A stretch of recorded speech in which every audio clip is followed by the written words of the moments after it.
È stata definita una giornata storica soprattutto perché si è siglata questa, diciamo, prima carta nazionale della sostenibilità,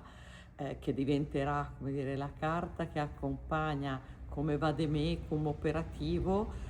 tutte le destinazioni, tra l'altro, che sono patrimonio UNESCO e che sposano i principi della sostenibilità.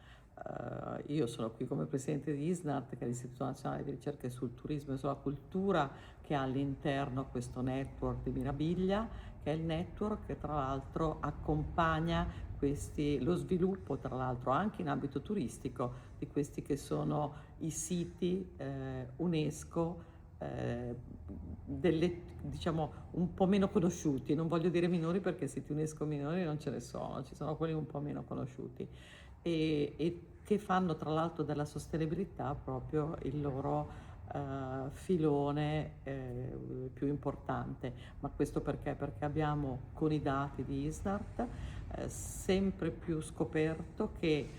ovviamente il turismo culturale è il primo driver per il quale un turista viene in Italia, ma la sostenibilità sta diventando una delle scelte per i quali i turisti e soprattutto i turisti giovani decidono di venire nel nostro paese, per cui questa carta oggi è sicuramente fondamentale per lo sviluppo di tutto il sistema turistico delle nostre regioni.